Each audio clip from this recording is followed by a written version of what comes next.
Hot అంశాలపై debate news బెంచ్కి స్వాగతం. America వరుసగా భారత్ మీద ఒత్తిడి తీసుకొస్తుంది. ఒకటి, తన ఆయుధాలు కొనిపించేటటువంటి ప్రయత్నం చేస్తుంది.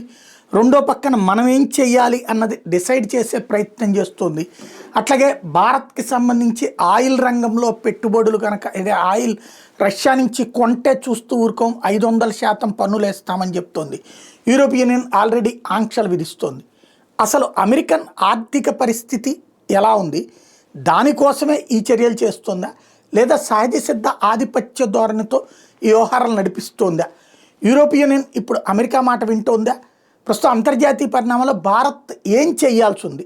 ఈ అంశానికి సంబంధించి మాట్లాడేది ప్రస్తుతం మనతో పాటు ఉన్నారు విశ్లేషకులు పాపారావు గారు. నమస్తే అండి. నమస్తే సార్. నమస్తే.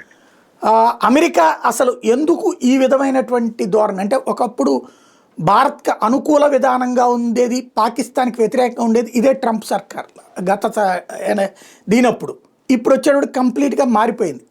అది ట్రంప్లో లోపమా, అమెరికా ఆలోచన తీరులో మార్పా? అంటే ట్రంపే స్వయంగా ఈ మధ్యకాలంలో ఈ టారిఫ్లు విధించే సందర్భంలో అనుకుంటా అన్నాడు, చాలా సీరియస్గా ఉన్న పేషెంట్కి అత్యవసరంగా ఆపరేషన్ చేయాల్సినటువంటి పరిస్థితి లాంటిది అమెరికాకి ఉంది ఈరోజు. కాబట్టి ఇది ఒక ఎమర్జెన్సీ సిచ్యువేషన్లో చేస్తున్న సర్జరీ లాంటిది అనేది ఆ రకంగా మాట్లాడాడు. అంటే ఈరోజు అమెరికా ప్రవర్తన, అందులో ట్రంప్ ప్రవర్తన అనేది ట్రంప్ అనే వ్యక్తి వల్ల కాదది. ట్రంప్ అనే వ్యక్తి, ట్రంప్ లాంటి వ్యక్తి, ఆ తరహా ధోరణి, ఆ తరహా మనస్తత్వం ఉన్న వ్యక్తి అమెరికా అధ్యక్షుడిగా ఈ కాలంలో ఎన్నికవటం వెనక మొత్తంగా అమెరికా తాలూకు వాస్తవ పరిస్థితి అనేది ఉంది. దీనిలో ప్రధానంగా ఏంటంటే అమెరికా ఒక చిన్న ఒక్క గణాంకంలో పరిస్థితిని అర్థమయ్యేటట్లు చెప్పడానికి, అమెరికాకున్న అప్పులు ఈరోజు 36-37 లక్షల కోట్ల డాలర్ల అప్పు ఉంది అమెరికాకి. అసాధారణమైన రీతిలో దాని జీడిపిలో సుమారుగా 150% దాకా పర్సంటేజ్లో చూస్తే దాని అప్పు ఉంది. అంటే ఒక సంవత్సర కాలంలో అది ఉత్పత్తి చేసిన సరుకులు, సేవలు వాటి విలువ కంటే కూడా దాని అప్పుల విలువ ఒక 50% ఎక్కువ ఉంది. భారీ ఎత్తున అప్పులకు వడ్డీలు కడుతుంది. ఇట్లాంటి చాలా నిస్సహాయ స్థితిలో, చాలా భయానకమైనటువంటి ఆర్థిక పరిస్థితిలో అమెరికా ఉంది. కాబట్టి ఇట్లాంటి స్థితిలో దానికి ఒక సర్జరీ అవసరం అనే దాని మీదే ట్రంప్ రియాక్షన్స్ అన్ని ఈరోజు ఏంటంటే ఒక ప్యానిక్, ఒక భయాందోళన నుంచి, అంటే ఒక ట్రయాంగులర్, అంటే పిరమిడ్ లాంటి దాని మీద నుంచోబెట్టింది. పిరమిడ్ కొస మీద నుంచోబెడితే ఒక వస్తువు బ్యాలెన్స్గా ఉండదు, అలా కదులుతుంటుంది. అట్లా ఉంది అమెరికా ఆర్థిక పరిస్థితి కానీ, అమెరికా పరిస్థితి కానీ. దానిలో ఇట్లాంటి ఊగిసలాడతా ఏ క్షణాన ఏమవుతుందో తెలియనటువంటి పరిస్థితిలో ట్రంప్ అమెరికా అధ్యక్షుడు అయ్యాడు. దాని నుంచే ట్రంప్ ఈ రియాక్షన్స్ అన్ని ఇలా వస్తున్నాయి. దానిలోనే ఎవరు ఎంత వీక్గా ఉంటే వాళ్ళని అంత బెదిరిస్తున్నాడు. దానిలో కూడా భారతదేశం మీద చాలా పెద్ద ఎత్తున బెదిరింపులు ఎక్కుపెట్టడం ఈ మధ్యకాలంలో చూస్తున్నాం. ఇప్పుడు ఈ రోజే కాదు, మీరు ట్రంప్ ఫస్ట్ టర్మ్లో కోవిడ్ కాలంలో భారతదేశాన్ని మలేరియా తాలూకు మందు విషయంలో, మలేరియా తాలూకు ఒక మందు ఉంది, మలేరియా పడేది పేరేదో గుర్తులేదు, ఆ మందు కోవిడ్కి కూడా, కోవిడ్ వ్యాక్సిన్, కోవిడ్ని క్యూర్ చేయడానికి కూడా పనికొస్తుందని చెప్పి ఆ రోజు వార్తలు వచ్చిన నేపథ్యంలో ఆ మందు భారతదేశం దగ్గర బాగా ఉత్పత్తి అవుతుంది. ఎందుకంటే భారతదేశంలో మలేరియా ఇంకా ప్రబలంగా కొన్ని చోట్లైనా ఉంది కాబట్టి దానికి భారతదేశంలో ఇంకా మందు ఉత్పత్తి అవుతుంది. ఆ మందు మాకు ఇవ్వండి అంటే మనం కొంత ముందు రెసిస్ట్ చేస్తుంది భారత ప్రభుత్వం. ఎందుకంటే మనకు అవసరం కదా, కోవిడ్ కాలంలో మనకేమన్నా పనికి వస్తుందేమో, అది అవసరం అవుద్దేమో. దాని మీద బెదిరించాడు బాగా. ఇట్లాంటి గతంలో 2-3 సార్లు భారతదేశంతో ఇంత ముందే చేశాడు. ఇప్పుడు ఇక్కడికి వచ్చేసరికి హ్యాండ్ ట్విస్టింగ్ చేస్తా పోతున్నాడు ఇష్టానుసారం. అంటే రష్యాని ఏం చేయలేక, ఇక్కడ ఈ సందర్భంలో మీరు అడిగిన దానిలో ఒక భాగం 500% టారిఫ్స్ అనే విషయంలో 100% అంటున్నాడు. యూరోపియన్ యూనియన్ 100% అన్నట్టుంది. 500% టారిఫ్స్ వేస్తాను రష్యా దగ్గర నుంచి ఆయిల్ కొట్టే అని భారతదేశం చైనాని బెదిరించాడు. ఇదేంటంటే రష్యాని ఏం చేయలేక, రష్యా యుక్రెయిన్ మధ్య యుద్ధంలో రష్యాని బతిలాడుకోవటం తప్ప ఏం చేయలేక, ఆపండి యుద్ధం, నా మాట వినండి అని చెప్పి బతిలాడుకోవటం చేయలేక, రష్యా నుంచి వ్యాపారం చేసుకుంటున్నా, రష్యా నుంచి కొనుగోలు చేస్తున్న వాళ్ళ మీద బట్టాడిపోయి. సో ఒక రకమైనటువంటి ఏంటంటే ఎక్కడ ఏది వీలైతే అక్కడ ఒక రకమైనటువంటి బ్లాక్మెయిల్ రాజకీయం. మీకు చాలా ఉదాహరణలు ఉన్నాయి దీనికి. ట్రంప్ ధోరణిలో మీకు చూడాలంటే మీకు అనేక ఉదాహరణలు కనపడతాయి. ట్రంప్ ఇలా ప్రవర్తించడం వెనక అందితే జుట్టు, అందకపోతే కాళ్ళు, ట్రంప్ వ్యవహార సైడ్. అంటే ఇప్పుడున్న ఈ సిచ్యుయేషన్లో తను తీసుకుంటున్న నిర్ణయం ఓకే, అందరి మీద టారిఫ్లు వేసేసి ప్రొడక్షన్ని వాళ్ళ దేశానికి దిగుమతి చేయాలి అంటే ఎగుమతి చేయాలంటే ఎక్కువ ఛార్జీలు వసూలు చేయాలి, వాళ్ళ నుండి తక్కువకి పంపించాలి అని కోరుకుంటున్నాడు. సరే, అన్ని దేశాలు ఈ ఆంక్షలకు భయపడి అక్కడికి ఎక్స్పోర్ట్స్ తగ్గిస్తే లేదా ఆ రేటుకు కనుక పంపిస్తే అక్కడ వాళ్ళకే కదా నష్టం. అది ఆలోచించట్లేదా? అంటే రెండు ఉన్నాయి దీనిలో కోణాలు. ఒకటి ఏంటంటే ధరలు పెరుగుతాయి అమెరికాలో, మీరు అన్నట్లుగా అక్కడ వాళ్ళకి నష్టం. మన టారిఫ్లు మన మీద ఎక్కువ వేస్తే మన దగ్గర నుంచి దిగుమతి చేసుకునే సరుకు అమెరికాలో ఖరీదైందిగా మారుతుంది. కాబట్టి అమెరికా ప్రజలకి ద్రవ్యోల్బణం, ధరలు పెరిగిపోయి అమెరికా ప్రజలకి నష్టం. కానీ దానిలో అతను చూపిస్తున్న ఆశ అమెరికా ప్రజలకి ఏంటంటే దీని మీద కొంత తిరుగుబాటు ఖచ్చితంగా అమెరికా ప్రజల్లో ఉంది. ధరలు పెరుగుతాయి అనేది ఆందోళన ఉంది వాళ్ళకి, కొంత ఆ వాతావరణం కనపడుతుంది కొంత. సో రెండో కోణం ఆయన చూపిస్తుంది ఏంటంటే ఇట్లా బయట దేశాల నుంచి టారిఫ్ల భయం పెట్టి సరుకుల ఉత్పత్తి నిలిపేస్తే, అంటే బయట దేశాల సరుకులు తన దేశంలో ఖరీదైనవిగా మారితే స్వదేశీ ఉత్పత్తి ఆరంభం అవుద్ది మెల్లగా. ఇది ఎందుకంటే అమెరికాలో ఉత్పత్తి చేయడం ఎప్పుడు ఖరీదైన వ్యవహారం. అందుకే పరిశ్రమలు అమెరికాలో ఉండకుండా వేరే దేశాలకు వెళ్ళిపోయింది. ఎందుకంటే అమెరికాలో పర్ అవర్ లేబర్ కాస్ట్ చాలా ఎక్కువ. కొన్ని సందర్భాల్లో $50 పైన కూడా పర్ అవర్ పే చేయాల్సిన ఇండస్ట్రీ కొన్నిట్లో పర్ అవర్ సరుకు ఉత్పత్తి రంగంలో పర్ అవర్ $50 పైన $50 మేరకు పే చేసే రంగాలు కూడా ఉన్నాయి. కానీ చాలా దేశాల్లో, పెద్ద దేశాల్లో, గతంలో చైనాలో బాగా అది పెద్ద దేశంగా ఉన్న పరిశ్రమలు కొత్తగా చైనాలో వస్తున్నాం 80ల ప్రాంతంలో. కొన్ని సెంట్లతో అమెరికాలో $50 ఖరీదైన పనిని కేవలం కొన్ని సెంట్లతో, ఓ 80 సెంట్లు, 90 సెంట్లు, 70 సెంట్లు, అంటే రూపాయలు 70 పైసలతో, దాంతో అక్కడ పనిచేసేవాళ్ళు. అందుకని ఏంటంటే అమెరికాలో ఉత్పత్తి చేయడం ఖరీదైంది. ఇప్పుడు ఏమవుద్ది, టారిఫ్లు కనుక ఈ రకంగా విధిస్తే కనుక బయట దేశాల నుంచి వచ్చేసరికి కూడా ఆటోమేటిక్గా అమెరికాలో ఖరీదైంది. కాబట్టి ఏంటంటే బయట నుంచి ఏరా అయితే పళ్ళు కొట్టుకోవడానికి అన్నట్టు దేశీయ ఉత్పత్తి పెరుగుద్ది అనేది ఒక ఆశ చూపిస్తున్నాడు ప్రజలకి. ఈ టారిఫ్లు వేయడం ద్వారా తాత్కాలికంగా ఏమి ఇబ్బంది ఉన్నా ఓవర్ టైము మనకి పరిశ్రమలు మనకి తిరిగి వస్తాయి. ఎందుకంటే అక్కడి నుంచి ఎగుమతి చేసినా మన దేశంలోకి ఇక్కడ ఉత్పత్తి చేసుకున్నా సేమే కాబట్టి అన్నట్లుగా పరిశ్రమల కోసం పారిశ్రామికీకరణ, ఉపాధి కల్పన పేరు చెప్పి చేస్తున్నాడు. సో ప్రధానంగా ఈ కారణం చేత ఆయన టారిఫ్లు విధించి ఇతర దేశాలను బెదిరించడం. దానిలో ఇంకోటి కూడా చెబుతుంది ఏంటంటే ఈ టారిఫ్ల ద్వారా తాత్కాలికంగానైనా ఇతర దేశాలతో ఒప్పందాలు కుదిరిన దాకా టారిఫ్ మీద ఇప్పుడు చాలా దేశాలతో చర్చలు జరుగుతున్నాయని మళ్ళీ ఆగస్టు దాకా కూడా ప్రొలాంగ్ చేశాడు ఆ టారిఫ్ల విధింపు కార్యక్రమాన్ని. ఫస్ట్ 90 days టైం ఇచ్చాడు, అది అయిపోయిన తర్వాత మళ్ళీ ఆగస్టు దాకా ప్రొలాంగ్ చేశాడు, ఆగస్ట్ 1 అనుకుంటా. దీనిలో ఆయన చెబుతుంది ఏంటంటే టారిఫ్లు పెంచడం ద్వారా పెరిగిన టారిఫ్ ఆదాయం అప్పటికీ ఎగుమతి చేస్తున్న వాళ్ళు ఉన్నారు. చాలా దేశాలు ఎగుమతులు తగ్గించుకుంటున్నాయి అమెరికాకి. ఎందుకంటే అమెరికాకి ఎగుమతి చేసి నష్టపోయే కంటే, ఎందుకంటే అంతంత టారిఫ్లు కట్టి అమెరికాకి ఎగుమతి చేస్తే లాభం చాలా దేశాలకి రాదు. చైనా లాంటి దేశాల మీద 210% దాకా కూడా టారిఫ్ వేసాడు. అంత పెట్టి అమెరికా అంత టారిఫ్ కట్టి అమెరికాకి సరికి ఎగుమతి చేస్తే చైనా ఉత్పత్తిదారులకు మిగిలేదే ఉండదు. కాబట్టి వాళ్ళు చాలా ఉత్పత్తి తగ్గించుకునే పరిస్థితి. అందుకని ఓవరాల్గా ఏంటంటే టారిఫ్లు ద్వారా ఆదాయం వస్తుంది. పెరిగిన టారిఫ్ల ద్వారా కూడా ఈ మధ్యకాలంలో ఎన్ని బిలియన్లు ఆదాయం వచ్చిందని లెక్కలేశారు. ఈ ఇన్ని బిలియన్లు కనుక టారిఫ్ల ద్వారా ఆదాయం వస్తే ఈ మేరకు నేను ట్యాక్స్ తగ్గిస్తా, ఎవరి మీద, అమెరికా ధనవంతుల మీద, అమెరికా మిడిల్ క్లాసెస్ మీద నేను పన్ను తగ్గిస్తా, personal income tax, corporate tax తగ్గిస్తానని చెబుతున్నాడు ట్రంప్. ఇది ఒక ఎర పెట్టాడు మిడిల్ క్లాస్కి, కార్పొరేట్లకి. సో ఓవరాల్గా ఆయన ధోరణి ఏంటంటే ఈరోజు టారిఫ్లు వేస్తే ఉద్యోగాలు వస్తాయనే దాని మీద నడుపుతున్నాడు. సో ఇంతవరకు అది జరగల. పెద్దగా అమెరికాలో పారిశ్రామిక పునరుజ్జీవనం జరగలేదు. కాబట్టి ట్రంప్ ఈజ్ ఫెయిలింగ్. నేను ఇందాక చెప్పినట్టు ఆయన ఏంటంటే ఒక బెదిరింపు ద్వారా, ఒక అసహేతుకమైన హేతుబద్ధత లేనటువంటి పద్ధతిలో బ్లాక్మెయిల్ ద్వారా ఇతర దేశాలని అంతే చుట్టూ అందకపోతే కాళ్ళు. ఉదాహరణ ఏంటంటే మీకు 90 రోజుల టైం ఇచ్చే ముందు అన్ని దేశాల మీద టారిఫ్లు వేసాడు. ముందుగా అన్ని దేశాల మీద ఇంత, ఈ దేశం మీద ఇంత, ఈ దేశం మీద ఇంత అని వేసాడు. తర్వాత చైనా ఒకదాని మీద టారిఫ్లు ఉంచి అది పెంచుతా పోయాడు. మిగతా దేశాల మీద 90 రోజులు టైం ఇచ్చాడు. చైనా మీద టారిఫ్లు పెంచుతా పోయి 210% దాకా తీసుకెళ్ళాడు. చైనా ఎదురు తిరిగి అది కూడా 150% దాకా ఏదో అది కూడా ఎదురు టారిఫ్ వేసింది. ఇంతకంటే నిన్ను పట్టించుకొని పోంది. ఆ తర్వాత ఏం చేశాడు, కొన్నాళ్ళు చూశాడు, కొద్ది రోజులు చూసిన తర్వాత ఇది కష్టంగా ఉంది. ఎందుకంటే అమెరికాలోకి వచ్చే ఎలక్ట్రానిక్స్ లాంటివి కానీ, ఆటోమొబైల్స్ ఇవన్నీ చైనా నుంచి రావాలి. దాంతో ధరలు పెరిగే పరిస్థితి, అమెరికాలో ఇబ్బంది ఏర్పడే పరిస్థితి.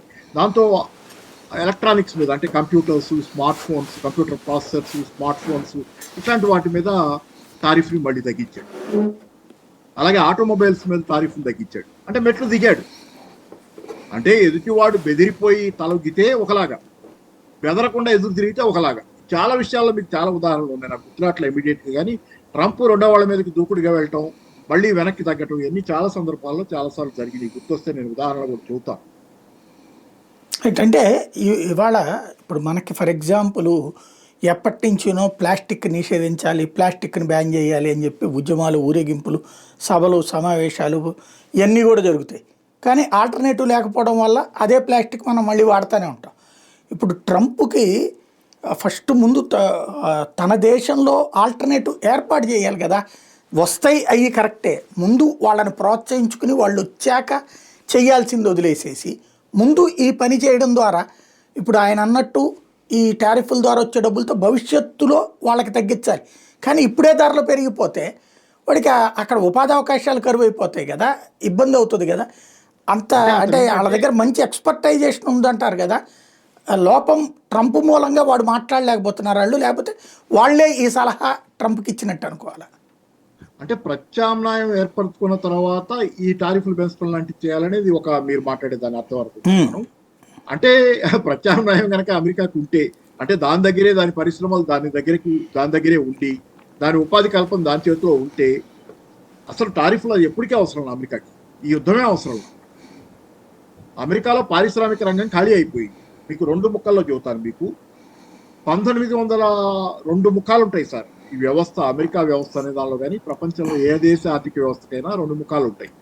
ఒకటి రియల్ ఎకానమీ అంటాం, నిజ ఆర్థిక వ్యవస్థ. అంటే ఇది ఎక్కడైతే ఉత్పత్తి కనపడుతుందో అది వ్యవసాయ రంగం, సేవా రంగం, సరుకు ఉత్పత్తి రంగం, మ్యానుఫ్యాక్చరింగ్, సరుకు ఉత్పత్తి రంగం. అంటే ఈ 3 రంగాల్లో నిజంగా ఉత్పత్తి జరుగుద్ది. సరుకు కానీ సేవ కానీ ఉత్పత్తి అవుద్ది, అది అమ్ముతారు, అక్కడ ఉపాధి కల్పన జరుగుద్ది, అది అమ్ముతారు, లాభాలు వస్తాయి పెట్టుబడిదారికి.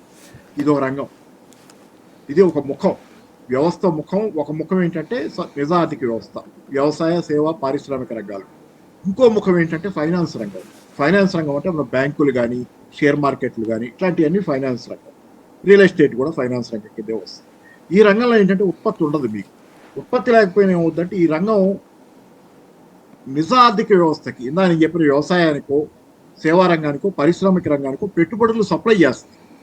బ్యాంకింగ్ రంగం కానీ, ఫైనాన్స్ రంగంలో మన షేర్ మార్కెట్లు కానీ పెట్టుబడులు మొబిలైజ్ చేసుకోవడానికి పబ్లిక్ ఆఫర్ ద్వారా షేర్ మార్కెట్ల నుంచో, అప్పులు తీసుకోవడం ద్వారా బ్యాంకుల నుంచో పెట్టుబడులు సేకరించుకొని ఒక పారిశ్రామికవేత్త పరిశ్రమ పెడతాడు, లేకపోతే ఒక ఎంటర్ప్రైజ్ క్రియేట్ చేస్తాడు, లేకపోతే ఇంకో చోట పెట్టుబడి పెడతాడు, ఉత్పత్తి చేస్తాడు. ఇది మామూలు పద్ధతి.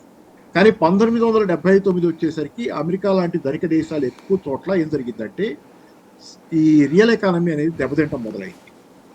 ఆ దేశం నుంచి పరిశ్రమలు బయట దేశాలకి తరలిపోవటం 79-80లో బిగినైంది.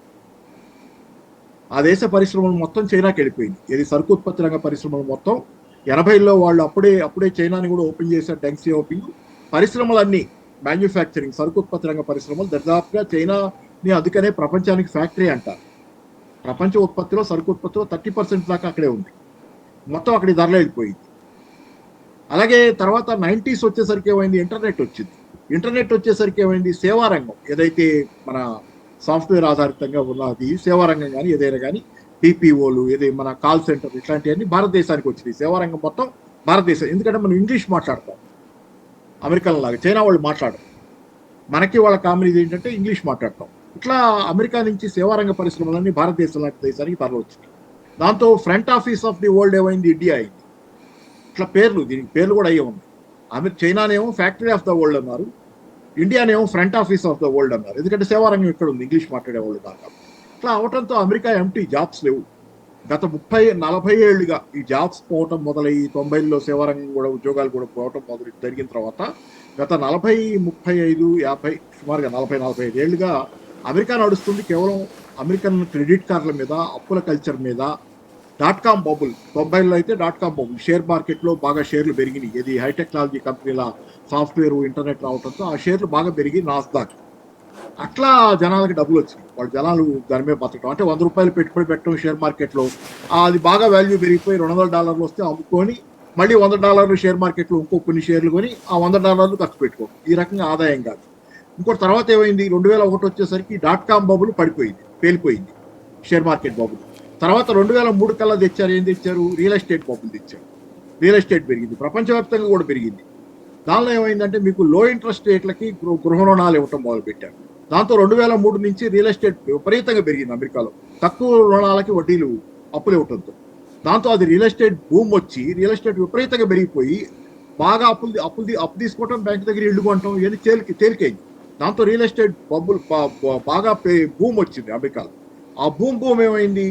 ఎవరికి పడితే వాళ్ళకి అప్పులు ఇవ్వటం మొదలుపెట్టినాయి అమెరికా బ్యాంకులు. ఈ ఆశ పెరిగిపోయి లాభాలు వస్తున్నాయి, బ్యాంకులకు అప్పులు ఇస్తే బ్రహ్మాండంగా వ్యాపారం సాగుతుంది. దానిలో ఎవరికి పడితే వాళ్ళకి అప్పులు ఇస్తే వాటిని నింజా రుణాలు అంటారు. No income, no job, no assets. Job లేనోడికి, ఆదాయం లేనోడికి, ఆస్తులు కూడా లేని, గ్యారంటీ పెట్టలేనోడికి కూడా అప్పులు ఇవ్వటం మొదలుపెట్టారు, ప్లాట్ఫామ్ మీద పడుకున్నోడికి. దాంతో ఏమైంది? ఆ అప్పులు తర్వాత కాలంలో వడ్డీ రేట్లు ఎప్పుడైతే పెరగటం మొదలైనయో గృహాల మీద కూడా అప్పులు తీర్చడం వాళ్ళు తీర్చలేక బ్యాంకులకి ఎన్పిఎల్ పెట్టారు. దాంతో బ్యాంకులన్నీ మునగటం 2008 సెప్టెంబర్లో అనుకుంటా క్రైసిస్ బిగిన్ అయింది. బ్యాంకులకు మొండి బకాయిలు పెరిగిపోయి బ్యాంకులు దివాలాలు మొదలైనవి. ఏది లెహమన్ బ్రదర్స్తో మొదలయ్యి వాల్ స్ట్రీట్ బ్యాంకులు, పెద్ద బ్యాంకులు, ప్రపంచంలో అతిపెద్ద బ్యాంకులు 5-6 ఉన్నాయి, అవి మొత్తం కుప్పగొలిపోయింది 2008 సెప్టెంబర్ ప్రాంతంలో. దాంతోనే 2008లో ఫైనాన్షియల్ క్రైసిస్ వచ్చింది. సో దాంతో రియల్ ఎస్టేట్ బబుల్ కూడా పోయింది.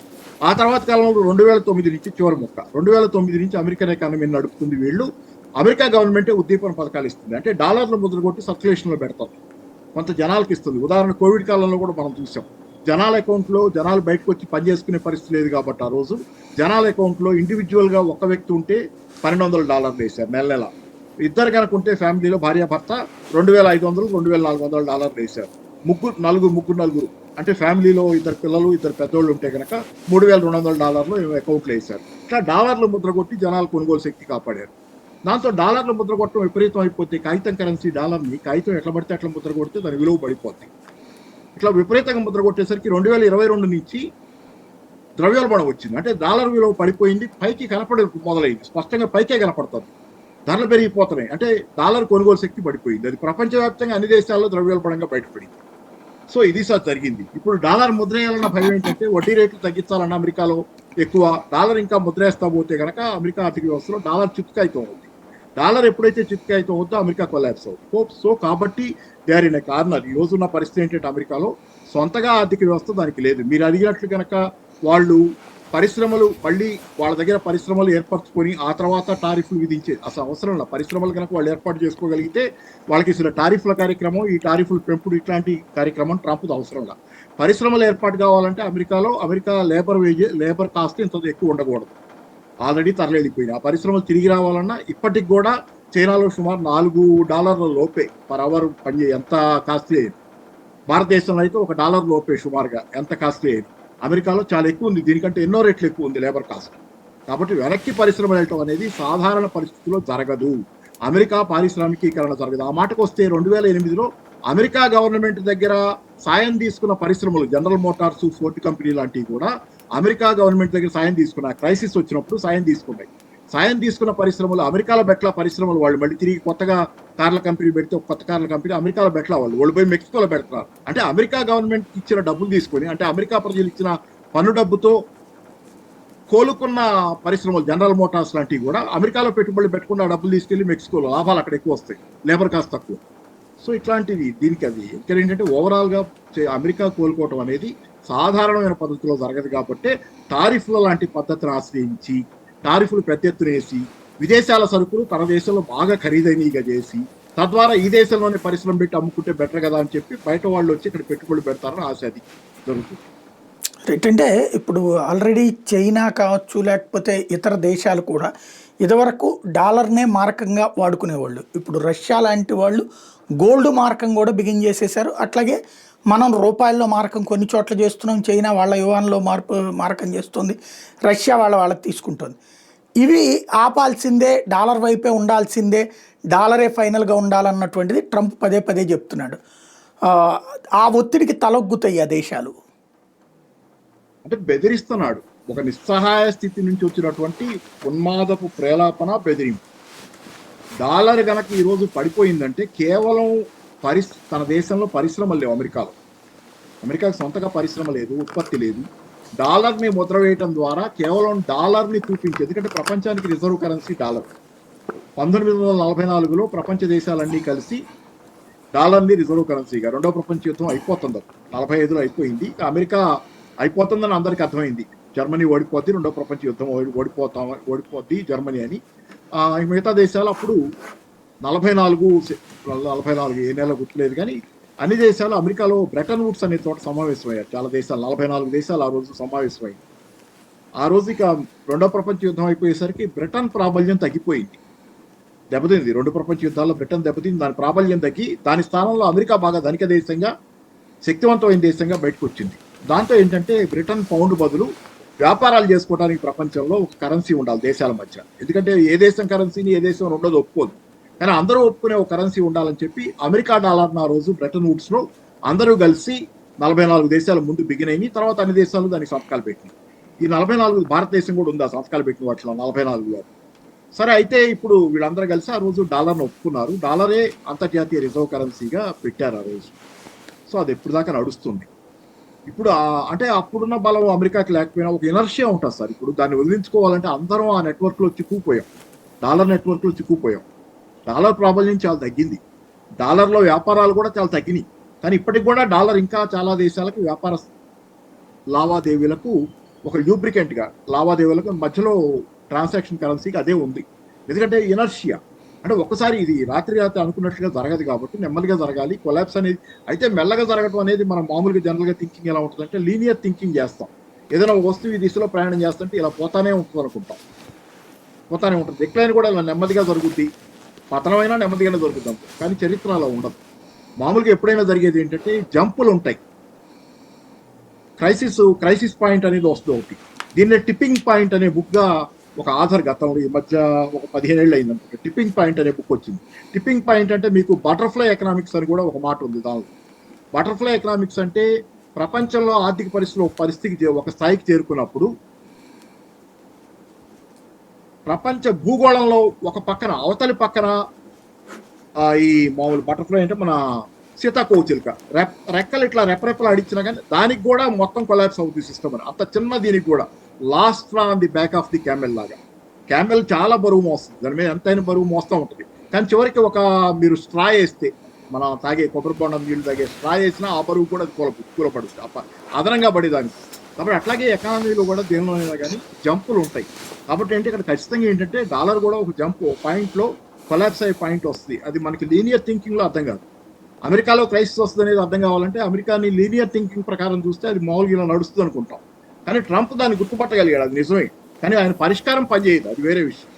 భారతదేశాన్ని బెదిరించడం, లేకపోతే ఇతర దేశాలను బెదిరించడం, టారిఫ్లు అంటూ ఏంటంటే డెస్పరేట్ మూవ్స్.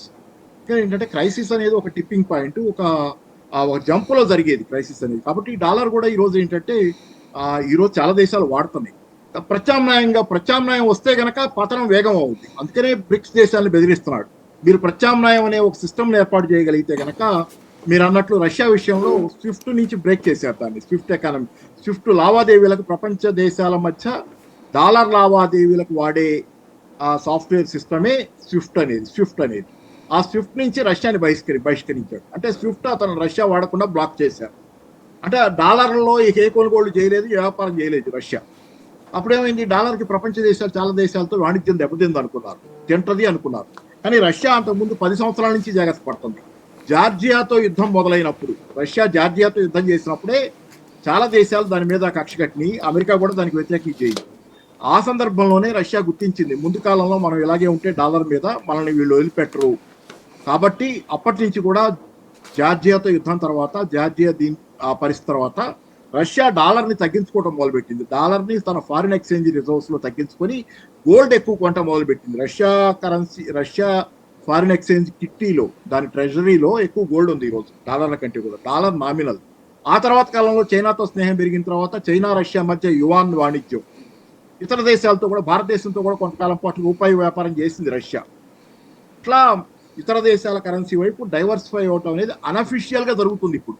అదే అఫీషియల్గా గనక బ్రిక్స్ దేశాలన్నీ డాలర్కు ఒక ప్రత్యామ్నాయ కరెన్సీయో, కొన్ని కరెన్సీలని డాలర్ ప్రత్యామ్నాయంగా బాస్కెట్ ఆఫ్ కరెన్సీస్ అంటాం, ఏర్పాటు చేసుకోగలిగితే డాలర్ ఆటోమేటిక్గా కొలాప్స్ అవుతుంది. కాబట్టి ఆ డాలర్ కొలాప్స్ను ఆపాలి ఈరోజు, అది అవసరం. ఏ బలము లేదు అమెరికా ఆర్థిక వ్యవస్థలో. దానికి అప్పులు మాత్రమే ఉన్నాయి, బలం లేదు. సొంత ఆర్థిక వ్యవస్థ లేదు, సొంత ఉత్పత్తి లేదు. కోవిడ్ కాలంలో మాస్కులు కూడా దాని దగ్గర లేవు. చాలా క్రైసిస్ లో ఉంది. మందులు, మాస్కులు ఏమీ లేని పరిస్థితి అమెరికా దగ్గర. అన్ని దిగుమతి చేసుకోవాల్సిన స్థితి ఆ రోజు కనపడిపోయింది అమెరికా పరిస్థితి. సో ఇట్లాంటి స్థితిలో సొంత ఆర్థిక వ్యవస్థ లేక, డాలర్ బలం లేకపోతే అమెరికా అనేది ఒక కల్లోలంలోకి పోద్ది. కాబట్టి ఆపటానికి బ్రిక్స్ దేశాలను బెదిరిస్తున్నాడు. కానీ బ్రిక్స్ దేశాల్లో ఉన్న పరిస్థితి ఏంటంటే ఇవన్నీ ఉమ్మడిగా ఈ రోజుకి లేవు. ఇక్కడ భారతదేశం కొంత చైనాతో మనకున్న ఇబ్బందులు ఉన్నాయి. సరిహద్దు ఇబ్బందులు, సరిహద్దు తగాదాలు, మొన్నే గాల్వాన్ ఘర్షణ కొన్ని సంవత్సరాల క్రితం. దీంతో చైనాని పూర్తిగా నమ్మలేని పరిస్థితి భారతదేశానికి, బ్రిక్స్ దేశాలు. రష్యాతో కొంత గ్యాప్ వచ్చింది కొన్ని సందర్భాల్లో. సో ఇట్లాంటివి ఉండటం వల్ల ఏమవుతుంది, బ్రిక్స్ దేశాల మధ్య ఉమ్మడిగా మనం అమెరికాను వదిలిపెట్టి రావడానికి మన భయం ఏంటంటే చైనాతో మనకి ఇబ్బంది వస్తుంది. అందుకని మనం అమెరికాను వదిలిపెట్టలేము, అమెరికా డాలర్ని వ్యతిరేకించలేము. ప్రత్యామ్నాయ కరెన్సీ విషయంలో మనం కూడా బ్రిక్స్ దేశాల్లో గొంతు బాగా బలంగా కలపలేము. కాబట్టి ఇట్లాంటి లుకలుకలు బ్రిక్స్లోనే ఉన్నాయి. సో ఇది ఉంది. కాకపోతే ఈ మధ్య కాలంలో జరుగుతుంది ఏంటంటే భారతదేశాన్ని కూడా, తనకి ఎంతో కొంత అనుకూలంగా ఉన్న భారతదేశాన్ని కూడా ట్రంప్ దూరం చేసుకున్నాడు ఇన్ని బెదిరింపులతో. దీనిలో ముఖ్యంగా జరుగుతుంది ఏంటి, ఒకవేళ భారత ప్రభుత్వం ఎంతో కొంత ట్రంప్ అనుకూలంగా పోవాలనుకున్నా ఈ బెదిరింపులన్నీ ఏది భారతీయులకి సంఖ్యలు వేసి భారతదేశానికి పంపించడం, అక్కడ ఇల్లీగల్ గా ఉన్నారని, అక్కడి నుంచి మొదలుపెట్టి ఈ రోజు దాకా జరిగిన వాటిలో అమెరికా పట్ల భారతదేశంలో చాలా వేగంగా ప్రజల్లో వ్యతిరేకత పెరుగుతుంది. అలాగే ట్రంప్ ఈ మధ్యకాలంలో పాకిస్తాన్తో యుద్ధం విషయంలో నేనే ఆపాను యుద్ధం అని చెప్పి మోడీని అవమానించే విధంగా చాలా మాటలు మాట్లాడటం, ఇవన్నీ అంటే మోడీ నిర్ణయం కాదు, ఇది నా నిర్ణయం, అమెరికా భారతదేశ నిర్ణయాలు ఏం చేస్తున్నాం అన్నట్లు మాట్లాడటం, ఇట్లాంటివన్నీ కూడా ఇరకాటంలో పెడుతున్నాయి పార్టీని, బీజేపీని, పాలక పార్టీని. దాంతోపాటు ప్రజల్లో వ్యతిరేకత వస్తుంది అమెరికా పట్ల. కాబట్టి అమెరికాకి ఏమాత్రం అనుకూలంగా ఏ నిర్ణయం తీసుకోవాలనో భారత ప్రభుత్వానికి కూడా ఆలోచించుకోవాల్సిన పరిస్థితి ఈ రోజు. దాంతో ఏమవుతుంది, నిన్నగాక మొన్న మన జయశంకర్ గారు చైనా పోయారు. ఇది లాభం లేదు ఇది అనేది. చైనాతో సరిహద్దు వివాదాలు సరే పరిష్కారం చేసుకుందాం, కానీ చైనాతో కూడా చూసుకోవాల్సిందే మనం ఏదైనా సరే వ్యాపారం చేసుకోవాలని, ఇతరత్ర కానీ చైనా చెక్మేట్ గా అటు అమెరికాకి కూడా పెట్టుకోవాలని. అలాగే మోడీ గారు వెళ్తారు. మోడీ గారు కూడా ఇప్పుడు రేపు సమావేశం సందర్భంగా చైనా వెళ్ళబోతున్నారు. అంతకుముందే రాజ్నాథ్ సింగ్ వెళ్ళారు, అజిత్ దోవల్ వెళ్ళారు. సో పరిస్థితులు వేగంగా మారుతున్నాయి, అమెరికాకు వ్యతిరేకంగా మారుతున్నాయి. నిన్నటిదాకా ఎంతో కొంత డాలర్కి వ్యతిరేకంగా పోలేని స్థితిలో, ఎందుకంటే చైనాకి దగ్గరైనట్లు ఉంటే కనుక చైనాతో ఇబ్బందులు ఉన్నాయి కాబట్టి చైనాకి దగ్గర అవ్వలేం, కాబట్టి అమెరికాని కాదనలేం, కాబట్టి డాలర్ని కాదనలేని స్థితిలో ఉన్నటువంటి భారతదేశాన్ని ఈరోజు ఇరకాటంలో పెట్టి ట్రంప్ తన డాలర్కి వ్యతిరేకంగా భారతదేశం కూడా రావడానికి వెనకాడని పరిస్థితి నెమ్మదిగా భారతదేశాన్ని క్రియేట్ చేస్తున్నాడు. సో కాబట్టి ఏంటంటే ఈ బెదిరింపులన్నీ, ట్రంప్ బెదిరింపులన్నీ ఏ రోజు బ్రిక్స్ కరెన్సీలు ఆల్రెడీ అన్అఫీషియల్ గా నడుస్తున్నాయి, చాలా కరెన్సీలు నడుస్తున్నాయి డాలర్కి, ఏదో రోజు అది ఖచ్చితంగా వస్తుంది.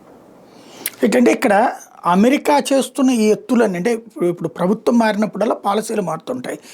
ఆ పాలసీలు మారినప్పుడల్లా పక్క దేశాలని ఒత్తిడి చేయడం ప్రారంభిస్తే ఆల్టర్నేటివ్ వైపు చూసుకుంటూ పోతే అది కొలాప్స్ అవుతుందా? అంటే ట్రంప్ చెప్పినట్టు మా డాలర్ని ఇబ్బంది పెట్టినా లేకపోతే మమ్మల్ని ఇబ్బంది పెట్టినా ప్రపంచం కొలాప్స్ అయిపోతుంది, ప్రపంచ ఆర్థిక వ్యవస్థ కొలాప్స్ అయిపోతుంది అంటాడు. ఇంటర్లింక్డ్ ఉన్నది అన్నది ఏది ఖాయమవుతుంది?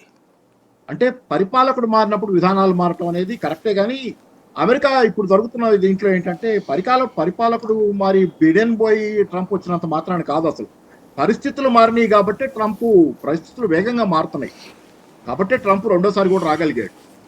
అమెరికా పరిస్థితి అధ్వానంగా తయారైంది కాబట్టి ట్రంప్ అనేది ఆ అధ్వానమైన పరిస్థితి తాలూకు ఆబ్జెక్టివ్ సిచ్యువేషన్ తాలూకు సబ్జెక్టివ్ రిఫ్లెక్షన్. రెండోది ఏంటంటే ఇక్కడ మీకు అధికారంలోకి వచ్చాడు సార్, ఈ రోజు మీరు అడిగింది మర్చిపోయాను. అంటే ఇప్పుడు ఈ సమస్యకి సొల్యూషన్ ఉందా, లేకపోతే ఓవరాల్ అంటే అతను చెప్పినట్టు వరల్డ్ వైడ్ ఫైనాన్షియల్ సిచ్యుయేషన్ అంతా కొలాప్స్ అవుతుందా? అది ఖచ్చితం సార్. అమెరికా కొలాప్స్ అయితే నాతో పాటు మీరు కూడా మునుగుతారనేది క్రైసిస్ వస్తుంది. మునగటం అంటే ఏంటంటే ఒకటి మన టెరిటరీ ఉంది, భారతదేశం ఉంది. ఉదాహరణ అమెరికాతో ప్రపంచ వ్యాపారంలో మనం ఎక్కువ ఎక్స్పోర్ట్స్ లో దరిదాపుగా ఎక్కువ ఎక్స్పోర్ట్స్ మనం నెంబర్ 1, మన ఎక్స్పోర్ట్స్ దిగుమతి చేసుకుంటుంది అమెరికాయే. మనకి ఇబ్బంది అది ఖచ్చితంగా, చాలా దేశాలకు ఇబ్బంది. ఎందుకంటే ప్రపంచంలో అతిపెద్ద కన్జ్యూమర్ అమెరికా. ఈ దేశాలన్నీ అమెరికాకి ఎందుకు భయపడుతున్నాయి, టారిఫ్లు విధిస్తానంటే ఇదంతే కూడా కొంత భయం ఉంది ఖచ్చితంగా అందరిలో. కానీ ఎందుకంటే అమెరికా మేజర్ కన్జ్యూమర్. చైనా ఉత్పత్తి చేసే సరుకులు కానీ, భారతదేశం ఇచ్చే సేవలు కానీ, కొంత సరుకులు కానీ ప్రపంచంలో మెక్సికో, జపాన్ అన్ని దేశాలు, ప్రపంచంలో చాలా దేశాలకి పెద్ద మార్కెట్ అమెరికా. ఉన్న జనాభా 35-36 కోట్లే అయినా అమెరికా పెద్ద కన్జ్యూమర్, చాలా పెద్ద ఎత్తున వినియోగంలో ప్రపంచంలో అతిపెద్ద స్థానం అమెరికాది. నెక్స్ట్ యూరోపియన్ యూనియన్, జపాన్ ఇవన్నీ ఉంటాయి సాధనం, కానీ అమెరికా పెద్ద స్థానం. అమెరికా కనుక వినియోగించడం, అమెరికా తింటం మానేస్తే మిగతా దేశాలు ఎట్లా ఎగుమతి చేస్తాయి? ఎగుమతి చేసుకోవడానికి అమెరికా మార్కెట్ లేకపోతే ఈ దేశాల్లో ఉపాధి పరిస్థితి ఏంటి? మన దేశంలో ఎగుమతులు ఆగిపోతే ఎగుమతులు దెబ్బతింటే మన దేశంలో ఉపాధి దెబ్బతింటుంది కదా. మన దేశంలో పరిశ్రమలు ఉత్పత్తి చేసే సరుకులు అమ్ముకోలేకపోతే మనం ఇక్కడ ఉపాధి దెబ్బతింటుంది. చాలా దేశాల్లో క్రైసిస్ ఖచ్చితంగా వస్తుంది. మీరు అన్నది నిజం. ట్రంప్ బెదిరింపు కూడా దానిలో వాస్తవం ఉంది. కానీ ఏంటంటే మీకు ఎంతకాలం ఉంటుంది ఈ క్రైసిస్ అనేది?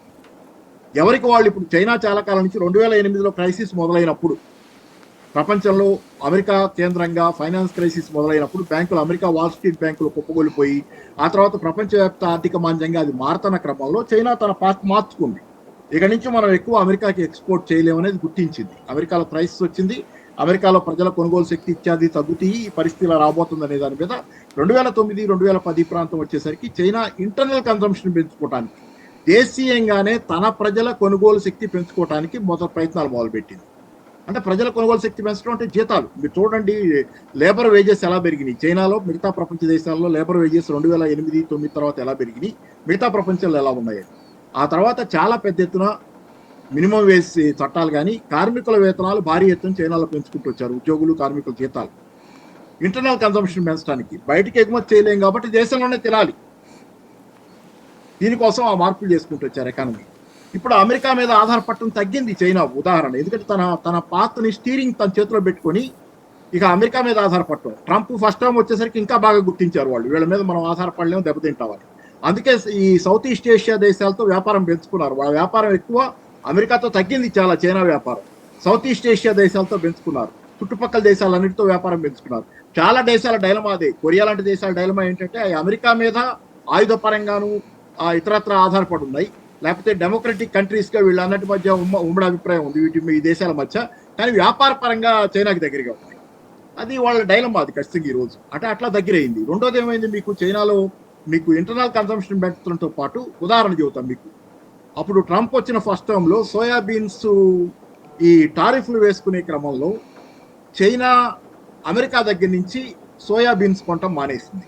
సోయాబీన్స్ చాలా ఎక్కువ వాడతారు చైనా, సోయా ఇదంతా చాలా ఎక్కువ వాడతారు. సాస్ నేను కూడా చూశాను, సోయా సాస్ చాలా ఎక్కువ ప్రధానంలో తింటారు వాళ్ళు. అట్లాంటి సోయాబీన్స్ కొనటం మానేసింది చైనా, టిట్ ఫర్ టాట్ దీనిలో. మానేస్తే ఏమైంది, చైనాకి అమెరికా రైతులు చాలా పెద్ద ఎత్తున సోయాబీన్స్ ఎగుమతి చేస్తారు. మానేసి చైనా ఏం చేసిందంటే బ్రెజిల్ నుంచి దిగుమతి చేసుకోవడం మొదలుపెట్టింది సోయాబీన్స్.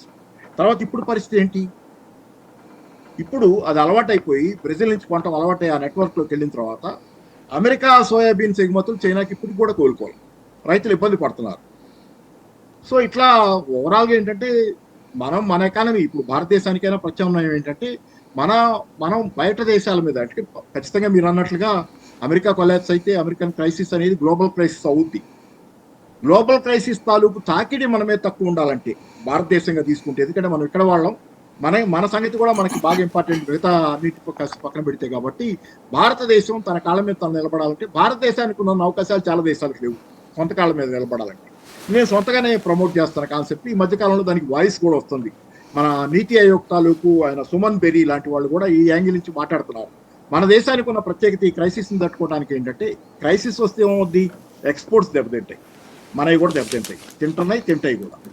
అందుకనే ఏంటంటే విదేశాల్లో మన సరుకు డిమాండ్ పోద్ది, దేశీయంగా ఆటోమేటిక్గా అన్ఎంప్లాయ్మెంట్ పెరుగుద్ది. అలాగే దేశంలో కూడా ఇప్పుడు కొంత డిమాండ్ తగ్గుతుంది. గత 2 సంవత్సరాలుగా దేశీయంగా కూడా కొంత మనకి డిమాండ్, కొనుగోలు శక్తి తగ్గుతున్నాయి, సమస్యలు పెరుగుతున్నాయి. ఈ నేపథ్యంలో ఏంటంటే మనకున్న ప్లస్ అడ్వాంటేజ్ ఏంటంటే మన వ్యవసాయ రంగం. దేశ వ్యవసాయ రంగం మీద 45% పూర్తి స్థాయిలో ఆధారపడ్డారు ఇక్కడ. ఇంకా పైన జనాభా ఇండైరెక్ట్గా ఆధారపడ్డ వాళ్ళు, పాడి పరిశ్రమ ఇదంతా కలిపితే చాలా ఎక్కువ ఉంటుంది భారతదేశంలో. వీళ్ళ ఆదాయాన్ని పెంచడం అనేది మనకున్న దారి. విదేశాల్లో డిమాండ్ లేకపోయినా దేశంలో వ్యవసాయ రంగంలో కనుక డిమాండ్ క్రియేట్ చేయగలిగితే, మనం వ్యవసాయదారుల ఆదాయాన్ని పెంచగలిగితే, అంటే ఆ ఉత్పత్తి చేసింది మళ్ళీ మనం తింటూ కూర్చోవడానికి కుదరదు కదా, అప్పుడు రేటు పెరగదు కదా. అది మళ్ళీ ఈ డబ్బులు ఇవ్వగలిగే దేశాలకు అమ్మాలి. అలా అమ్మాలంటే అదే పెద్ద దేశం అమెరికా, లేకపోతే యూరప్ దేశాలు, మళ్ళీ అక్కడ అదే లింక్ అవుతుంది కదా. వ్యవసాయ ఉత్పత్తుల్లో మనం చాలా నెంబర్ 1 స్థానంలోనే ఏదో ఉన్నాం దాదాపు ప్రపంచంలో. నెంబర్ 1 ఏదైనా మేజర్ ఎగుమతిదారు మనం. ఆ ఎగుమతులు కొంత కాపాడుకుంటాను. ఏంటంటే నేను అంటుంది ఉత్పత్తి పరంగా అనే కాకుండా మనం ఉత్పత్తి కోణం నుంచి ఆలోచిస్తున్నాం. వ్యవసాయాన్ని ఎంతకి ఉత్పత్తి చేస్తే ఏం చేయాలి, ఉత్పత్తి చేస్తే ఎగుమతి చేయాలి, ఎగుమతి ఎటు చేస్తున్నాం.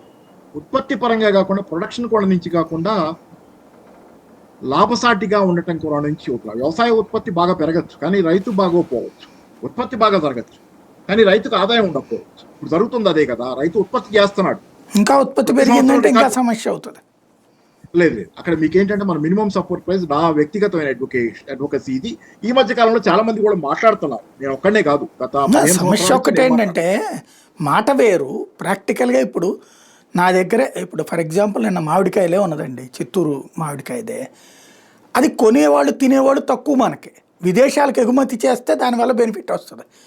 అక్కడోళ్ళు కొనలా, ఇప్పుడు ఆఫ్రికన్ కంట్రీస్లో కానీ అరబ్ కంట్రీస్లో కానీ ఒక్కసారిగా కొనేవాళ్ళు లేకపోయేటప్పుడు కొలాప్స్ అయింది. ఇక్కడ పోనీ వాళ్ళు అకస్మాత్తుగా మనల్ని తినమంటే తింటామా? తినం. ఇది కదా సమస్య. కాదు, నేను చెప్పేది ఏంటంటే ఇక్కడ ఆదాయాలు గనక రైతులు పెంచగలిగితే, ఫస్ట్ మీకు చిన్న ఉదాహరణ నుంచి ఇటు నుంచి మొదలు పెడతాను. రైతు ఆదాయం పెరిగితే మినిమం సపోర్ట్ ప్రైస్ లాంటిది ఉండి, భారతదేశాన్ని ప్రస్తుతం విదేశాలు ఎగుమతులు కాసేపు పట్టిపోయి భారతదేశం పరిధిలో దేశీయంగా కాశ్మీర్ టు కన్యాకుమారి ఇక్కడే డిమాండ్ క్రియేట్ అవ్వాలి దేశంలో సరుకులకి. ఇది చైనా తన సొంతగా డిమాండ్ పెంచుకోవడానికి ట్రై చేసినట్టు మన దేశంలో డిమాండ్ పెంచుకోవడానికి మనకున్న అవకాశం వ్యవసాయ రంగం, రైతులు. ఎక్కువ మంది రైతులు, ఎక్కువ రైతాంగ దేశం ఇప్పటికీ కాబట్టి ఈ జనాభా ఆదాయం పెంచితే, చిన్న ఉదాహరణ సాయిగా నేను పదే చెబుతుంటాను, అదే ఉదాహరణ చెబుతా, ఎక్కడైనా ఇప్పటికి కూడా అదే అప్లై అవుతుంది. 2005-6 ప్రాంతంలో మన నిజామాబాద్ జిల్లాలో పసుపు పంట, ఆర్మూర్ ఏరియాలో పసుపు బాగా వేస్తారు మండలాల్లో. పసుపు పంట విపరీతంగా పండింది ఆ సంవత్సరం, రికార్డు క్రాప్, బంపర్ క్రాప్. దాంతోపాటు పసుపు పంటకు ఆ సంవత్సరం రికార్డు స్థాయిలో ధర కూడా పలికింది ఇంటర్నేషనల్ మార్కెట్లో, నేషనల్ మార్కెట్లో. దాంతో ఏమైంది, రైతులకు పుష్కలంగా లాభాలు వచ్చింది, విపరీతమైన డబ్బులు సంపాదించారు. అట్లాంటి ఇంకా ఘటనలు 2005-6 తర్వాత కూడా బాగా పంట పండటం, బాగా మార్కెట్లో ధర పలకటం జరిగి ఉంటాయి, ఇంకా చాలా జరుగుతాయి. ఆ గుంటూరు జిల్లాలో అయితే మిర్చి కానీ పత్తి కానీ ఇట్లాంటి ధరలు మధ్య జరుగుతాయి. చాలాసార్లు నష్టపోయిన రైతు మధ్య ఇలాంటివి కూడా జరుగుతాయి. జరిగినప్పుడు ఏమైంది, ఉదాహరణ నిజామాబాద్ జిల్లాలో పత్తి పంట వల్ల విపరీతంగా డబ్బులు సంపాదించిన వాళ్ళు ఆర్మూర్ ఏరియా చాలా మండలాల్లో డబ్బులు రైతులు బాగా వచ్చి వాళ్ళు, నేను పేపర్లో చదివి న్యూస్ క్లియర్గా చెబుతుంది. ఆ తర్వాత నేను ఆర్మూర్ ఏరియా, నిజామాబాద్ ఏరియా పిల్లలు కూడా నాకు కొంతమంది, నేను జర్నలిజం స్కూళ్ళలో క్లాసులు చెబుతుంటే వాళ్ళు కూడా కన్ఫర్మ్ చేశారు, నిజమే సార్ మాకు అప్పుడు అలా జరిగిందని. సరే, అయితే అక్కడ దానిలో ఏంటంటే మీకు బాగా డబ్బులు వచ్చేసరికి చాలా మంది వీళ్ళలో ఇల్లు కొనుక్కున్నారు, ఇల్లు కట్టుకున్నారు, రైతులు ఇల్లు కట్టుకున్నారు ఆ డబ్బులతో. తర్వాత మీకు బైకులు, కార్లు లాంటివి కొనుక్కున్నారు కొంతమంది గృహోపకరణాలు, టీవీలు, ఫ్రిడ్జ్ ఇట్లాంటివి బాగా కొనుక్కున్నారు. మీకు ఇవన్నీ తీసుకుంటే ఏమవుతుంది, మీకు ఇల్లు కట్టుకుంటే కొనే స్టీలు, సిమెంట్ అనేవి కావాలి, అవి నగర ప్రాంతాల పరిశ్రమల నుంచే వస్తాయి. అలాగే వాళ్ళు కొనే గృహోపకరణాలు, టీవీలు, ఫ్రిడ్జ్లు ఇవన్నీ నగర ప్రాంతాల పరిశ్రమల నుంచి. అలాగే వాళ్ళు కొనే కార్లు, బైకులు ఇవన్నీ కూడా నగర ప్రాంతాలు. అంటే ఆటోమేటిక్గా మన గ్రామీణ ప్రాంతాల్లో డిమాండ్ కనుక పెరిగితే, రైతాంగానికి ఆదాయం ఉంటే, అది మన నగర ప్రాంతాల్లో కూడా డిమాండ్ కల్పిస్తుంది. అది ఆటోమేటిక్గా జాబ్స్ క్రియేషన్కి దారితీస్తుంది. టెంపరీగా మనకు కూడా ఇబ్బందులు ఉంటాయి, గ్లోబల్ క్రైసిస్ అనేది మనల్ని కూడా వదిలిపెట్టదు. కానీ దాన్ని మినిమైజ్ చేసి షాక్ని తగ్గించుకోవాలంటే మనం దేశీయంగా మనకున్న వ్యవసాయంలో ఆదాయాలు పెంచితే ఆటోమేటిక్గా నగర ప్రాంతాల్లో కొంత అబ్జార్ప్షన్ ఖచ్చితంగా జాబ్స్ పరంగా పెరిగేది. దేశంలోనే డిమాండ్ ఉంటుంది. మిగతా ప్రపంచాన్ని అంతా మనం ఉద్ధరించలేం కదా, మిగతా ప్రపంచంలో వాళ్ళ విధానాలు మనం నిర్ణయించలేం, ఆ దేశాల్లో సమస్యలు మనం పరిష్కరించలేము. కానీ మనగా ఒక షాక్ అబ్జార్బర్ అంటే వ్యవసాయం. Right, thank you very much. మంచి సమాచారం ఇచ్చినందుకు. ఇది పరిస్థితి. ఓవరాల్గా అమెరికా ఓ సంక్షోభంలో ఉంది. ఆ సంక్షోభ పరిష్కారానికి ప్రపంచాన్ని సంక్షోభంలోకి నెట్టే ప్రయత్నం చేస్తుంది. మరి ప్రపంచ దేశాలు దాన్ని ఎలా ఎదుర్కొంటాయి? ఒక సంధి కాలంలో ఉన్నాం, ఏం జరగబోతుంది అన్నటువంటిదే ప్రపంచం ముందు ఉన్నటువంటి అతిపెద్ద ప్రశ్న.